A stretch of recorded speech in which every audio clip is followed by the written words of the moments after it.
In this video, you are going to see how to insert tally marks in Microsoft Word document. We can apply two methods. Let's get started. Let me show you using the on-screen keyboard. Click on over here and you have to press the shift button and use this key to insert the vertical line.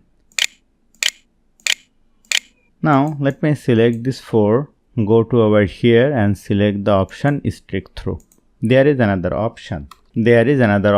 Go to insert, go to shape, pick a line shape, hold down the shift key and drag it over here. Go to shape outline, go to wide and increase the wide. Go to shape outline and change the outline color to black. Press Ctrl D to duplicate, place it like this. Press Ctrl D to duplicate, place it over here. Press Ctrl D to duplicate and place it like this. Now use this point and place it over here. Now hold down the Ctrl key and select all of this. Click on right button, go to group and make a group.